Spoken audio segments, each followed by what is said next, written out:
Welcome to Step Podcast. We discuss entrepreneurship, industry trends, and the occasional book review. A great work trip turned into a nightmare. I lost 30 pounds, night sweats, fever, vertigo, throwing up, hospital visits, urgent care. But I'm back. I'm better than ever. I'm not really as back as I think I am, but if you tell yourself that you're back, you'll be back eventually. It's just the mindset, it's all in the mind. But no, in all seriousness, I was legitimately very sick. So sick that I had to take 2.5 weeks off of work. I couldn't record any podcast episodes, which was very saddening that I broke my streak. But I was thinking, well, if I record all the episodes that I owe and publish them, am I necessarily breaking the streak? I mean, it's just like a random catastrophic event. I don't know. Technically the streak is broken, but I would like the ability to bring it back. I liked my streak.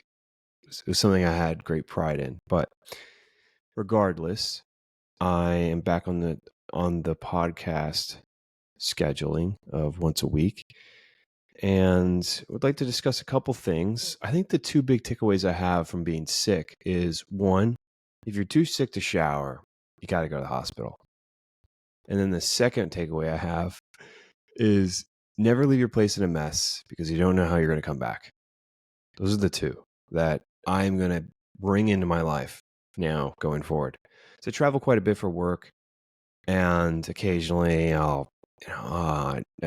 things come up at work or come up in my personal life, and things just get away from you. And then you get to this point where you're like right before the trip is happening and you haven't packed, and your flight leaves in an hour and a half, and you just pack your stuff and you go, and you come back and your place is a mess. But, well, not necessarily a mess, just disorganized, and it's not neat, not tidy. And it's not a shop, clean shop. You want to have a clean shop when you leave because you don't know how you're going to come back. And people tell you that all the time, where it's like, oh, when you go on your trip, make sure if you go on a long trip, make sure you clean your sheets and stuff like that. That's all good. And how often do people do that before their long trips? Typically they don't, but it's nice to come back with clean sheets. Same just here, where it's like you always hear it. Oh, make sure you leave your place in a great state. You might get sick when you come back. It never happens. And then at one time it happens, you're sick for weeks, like bedridden, horrible. So going forward, I'm going to have a clean shop when I leave. And that's how I'm going to run my domain, my imminent domain going forward. That's not happening. And the whole too sick to shower thing, I mean, that was tough. But I mean, really, in the gist of it, I went to this work trip, right? I went out of town. Well, before I went out of town, right, I spent a week in New York, took some PTO, got settled in my place-ish. Like, really, I was doing touristy stuff the whole time and didn't really pay much attention to my place because I was never home. Did that for a week. Lovely time. Did all the stuff, explored West Village, East Village, Midtown, ate at the little eateries and the TikTok videos and whatever it may be. We did it all. And we saw, and when I say we, I was with Sarah. We saw the Statue of Liberty, our family name, on Ellis Island.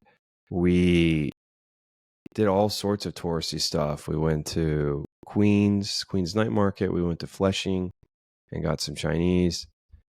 And we went to, these famous delis and all sorts of New York stuff that you do. Mostly centered around eateries and museums. We went to the Met. Really good time. And then the week after that was the week I was really supposed to get settled at my place. I had the work trip. I went to Ohio for Intratech. Or not, I was going to say Intratech. That's not the right one. Scout Intratech. So I went to Columbus, Ohio for the Scout Intratech conference, which was absolutely lovely, well put together, beautiful venue. It was at the Columbus Crew Stadium in their basement / like you took lunch in their suite. It was really nice. It was phenomenal. Like I ate lunch on the stadium seats and just watch people tend to the grass. It was so peaceful, beautiful. If you haven't been, definitely suggest going. It was awesome. And it was a great conference because it was like big enough to be meaningful, but small enough to be intimate. And I've been to other conferences where like the conference is so big that you have to make sure you have enough time to get to your next 15-minute meeting to talk to your next vendor, your prospective vendor. And it might be a 25 to 45-minute walk over there. Like it's just so far, and it's just such a massive place, and the meetings are just in these different spots. It's just tough. And this was a little bit different where it was pretty much open service where you had meetings and stuff, but you could just chat, and it was great. I really liked it. So I had an awesome time in Columbus. Great. Wonderful city, by the way. I was surprised how cool the city was. Only thing, it was kind of Severance-y vibe. And I say that, and people from Columbus will agree. And you're like, what do you mean? And it's one of those things that people know, but they can't say it. It's so odd because there's a company, Nationwide Insurance, that pretty much, I mean, they've got Nationwide Ave, they've got Nationwide Arena, they've got so many buildings that are just plastered with Nationwide logos, and then they have buildings that are owned by Nationwide, but secretly owned by Nationwide. And so they own so much of the city. And it's just like an unspoken rule that you don't really mention it. And it was so funny, like when I was at this like work event, I was just like, oh, I'm just amazed how integrated Nationwide is here. It's impressive. And it's just dead silent. Like they just knew. I just wanted to see what they would say, and they just knew that, yeah, that's a no-go for us. We can't say anything. And so it's just like this weird, eerie feeling that there's just like this, just like this company owns the city. But anyways, I mean, it's not like they're bad folk, but yeah, just it, from an outsider looking in, it seemed odd. But not that they're being malicious or doing bad things. It's just odd that they've got a street, stadium, walking area, a multi-use complex, a tower, multiple towers, many buildings, privately held building. It was just, yeah, man, I don't want to kick a dead horse, but it was funny and interesting. But other than that, the city was like super cool, like very walkable and great weather. It was great. Yeah. Highly recommend. So, and I would have loved to be able to see a Columbus Crew game. That would have been super cool. Brand new stadium, just beautiful stadium. Kind of a hike away from the city, but it was okay. So I went to the conference, and then on my flight back, I was like, am I hungover, or am I sick? When I woke up in the morning, and then on my flight back, I was like, man, if I'm hungover, this is crazy. I didn't drink that much. Had a couple drinks and did some networking stuff and had a good time with folks. And we went out and after dinner and stuff like that. I got home a little late. So I was like, well, maybe it's a sleep thing. And then I'm on the flight and I've just got this like brutal headache and fever. And I'm like, no, this, and my eyes start hurting. And I was like, I got to get a mask. I might have like COVID or something. And then I get home and man, I've got a crazy fever and my eyes are killing me. And I'm like, oh, this is COVID. No big deal. We've dealt with this before. Not gonna freak out over that, but it would be nice to get COVID medicine. And the fever was going on for a couple days, but it was fine. Like I didn't have to, like over the weekend I was just dealing with it, and I didn't have any real issues. It was fine, right? No coughing, no nothing. My eyes stopped hurting. So it was really just like a discomfort of the fever, and that subsided. And then all I had was just like night sweats. And I was sweating so much. It was crazy. Like I had to rotate where I was on the bed. Like I would sleep right side, left side, and then middle. And then it was getting to the point where I was just sweating just so much that I had to rotate covers, and then I had to sleep on towels to make sure that I gave the covers enough time to dry and that I didn't like soak through anything. So everything had time to dry.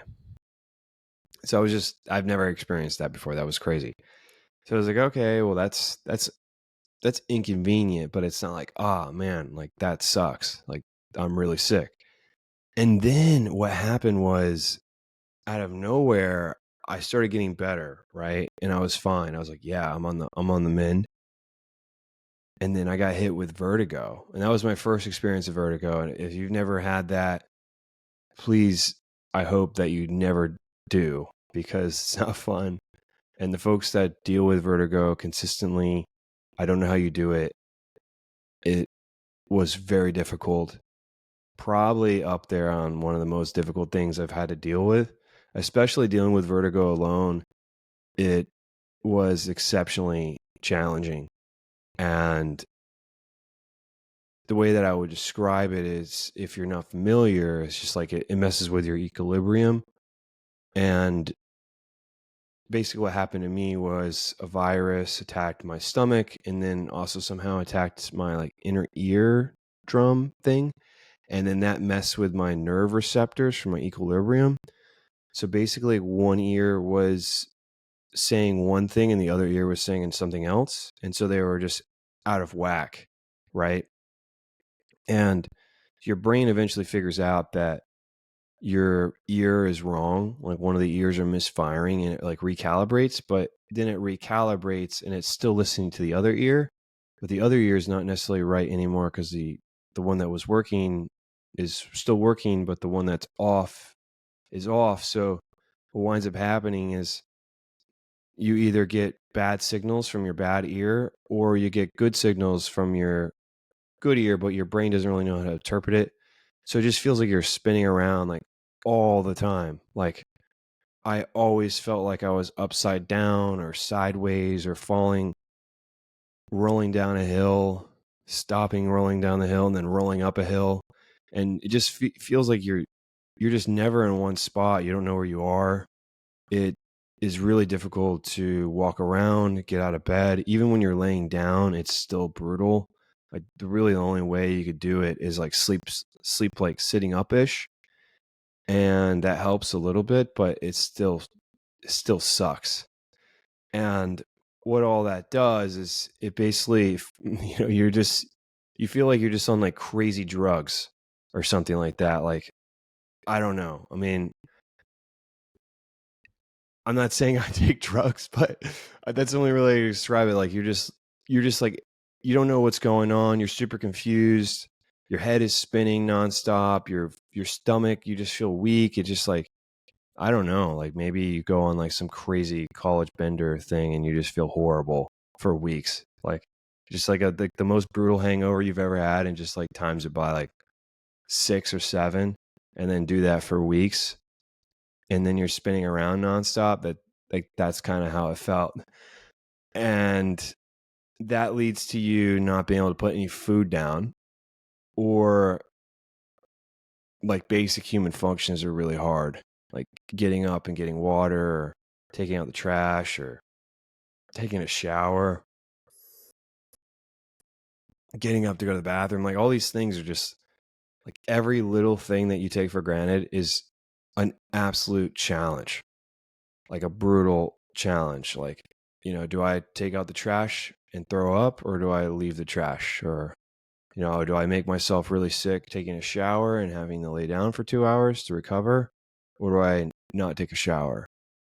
do I get up and get water and have to lay on the floor for a bit, or can I do without water for now? So it's just like every little thing that you don't even think about was just like a massive challenge. It might take me hours. Like it would take me an hour to eat a banana when I was super sick. Or, it might take me 45 minutes to eat 5 saltine crackers or something like that. And so, one, is just really not efficient.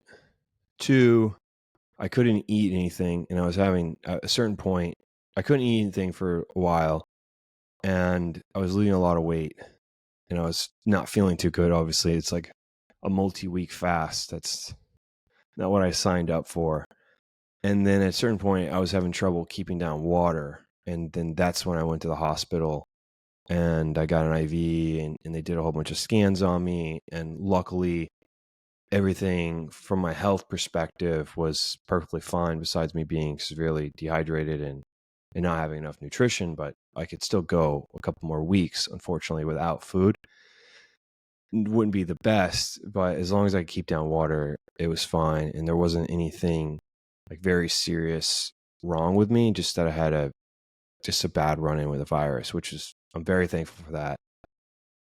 And what I was getting at is, man, that sucked.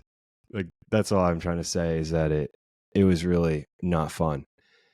And so I'm better now, not having vertigo. And vertigo is just a crazy thing, because if you get it, you have a likelihood of getting it permanently, and you've got to do like rehab for it and do these certain exercises and like turn your head and like balance on one leg and all these things. And that's supposed to help recalibrate your brain. But the only real way to recalibrate your brain is to do stuff that makes you sick. And so it's basically you just doing things that make you sick until you can't handle it anymore, and you take a break, and then you just do it again, and then you just do it again. Not fun at all either. So, and the rehab's important, because if you don't do the rehab, then you have a higher likelihood of retaining vertigo as one of your attributes. So luckily, it seems like my brain is recalibrated. I can turn my head like for weeks. I would say for 2 weeks afterwards, I didn't have vertigo consistently. I would still get an occasional episode of vertigo and have to lay down. Or if I was looking on the street and I just twisted my head to the right or to the left to view people or cars or whatever, I would get sick. That's gone away, but it lingers for a while. It's been like 6 weeks. And so now it's good, but typically the timeline is 6 to 9 weeks is till you get better. So I'm ahead of the game, but I did follow the rehab. So long story short, leave your place spotless before you travel. If you leave in a rush and it's not clean, you'll come back, and you potentially will come back broken, like I was, and your place will just get dirtier and dirtier. And it's way, way more convenient to come back sick to a clean place.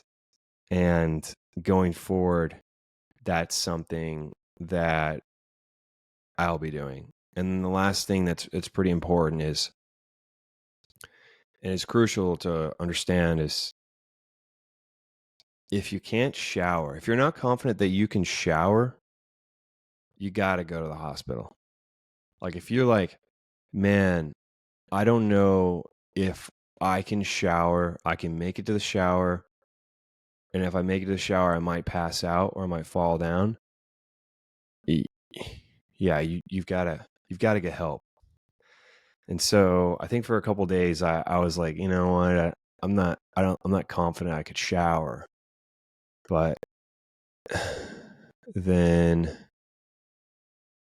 I was like, okay, if I can't shower, then I gotta go to the hospital. I was thinking like I didn't shower for one day, and the next day I was like, I don't know about that shower, the whole thing, like this whole shower thing. I don't know if I jive with this.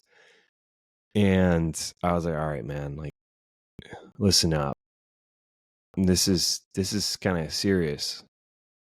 Can't shower. And then the next day I was having trouble. Like I was that day I was having trouble putting down water, and the next day I was having trouble putting down water. So it's 2 days no water, 4.5 days no food, and I was like, okay, you're going to the hospital, which is something I didn't want to do. One, because the hospitals are super expensive, but it would suck to die early from dehydration, which is a massive killer around the world. Like a lot of people die from being dehydrated every year. So mostly because of diarrhea, but I was throwing up a lot, so similar.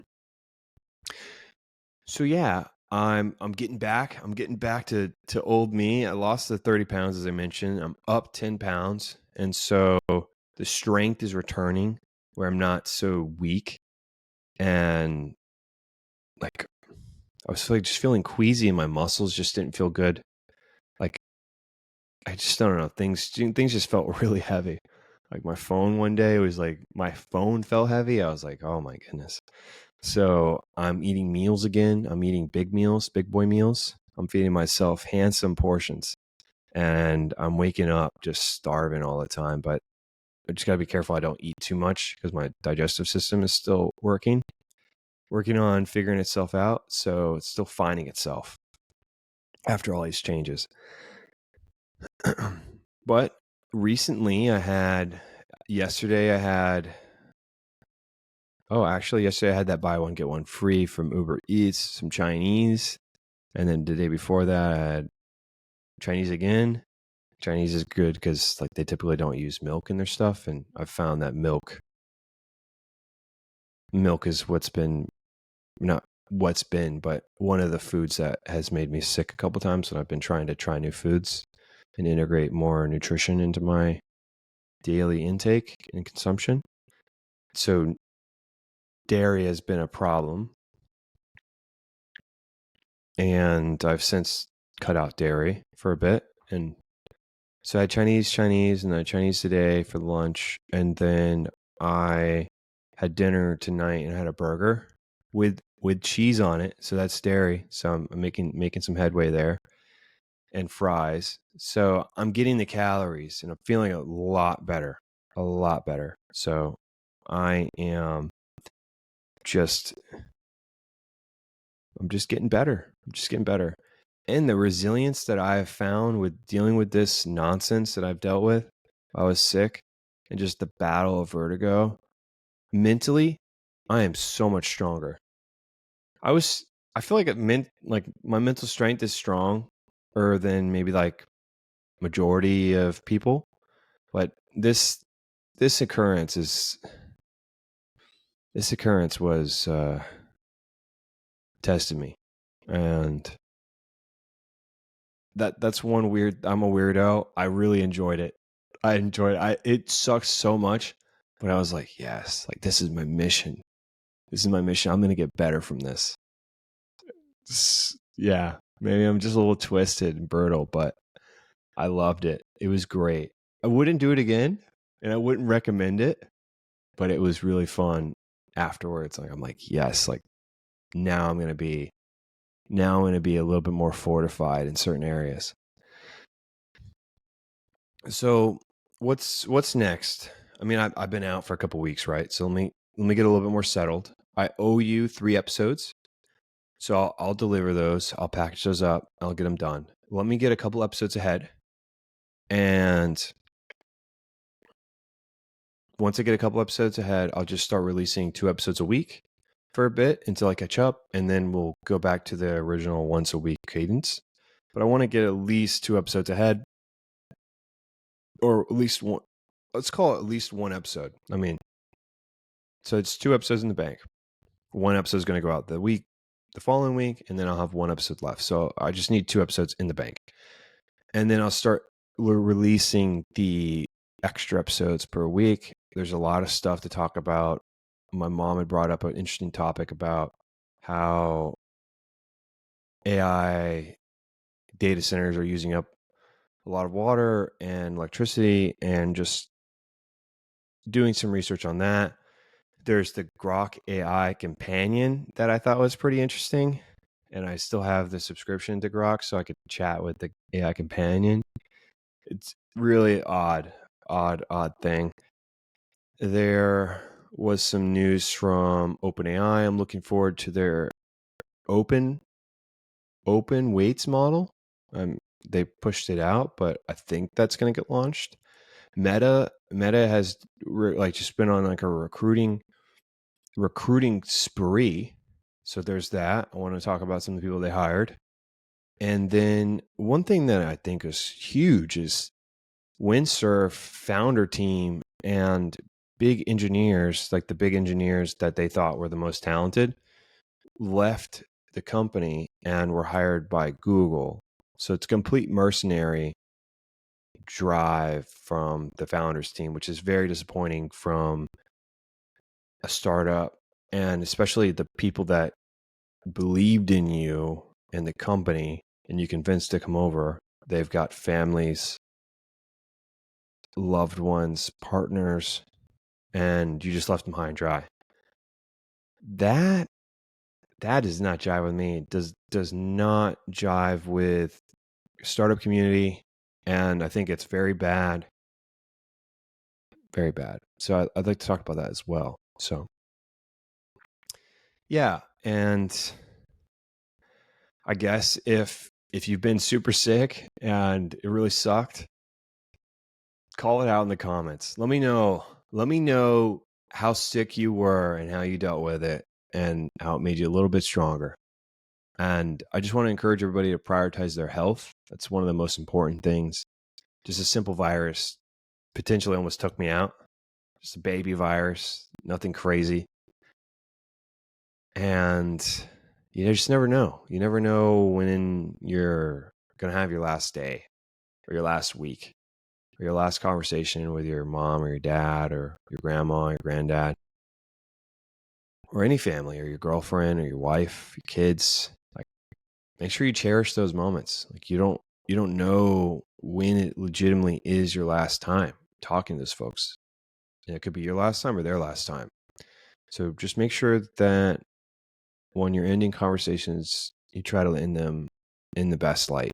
And if you don't end it right, make it right quickly. Don't leave things unended and in a bad spot. Okay, well, I appreciate everyone being patient with me, and I'm going to get back to it. I've also got some interesting guests that want to come on the show from the conference. So I've got a couple lined up. I just got to schedule it and kick that off. So yeah, just overall very exciting. And I'm happy to get some guests on the show. And anyways, wherever you are in this world, good afternoon, good evening, good morning. Have a great day. Thank you for listening. And tune in next week. Bye.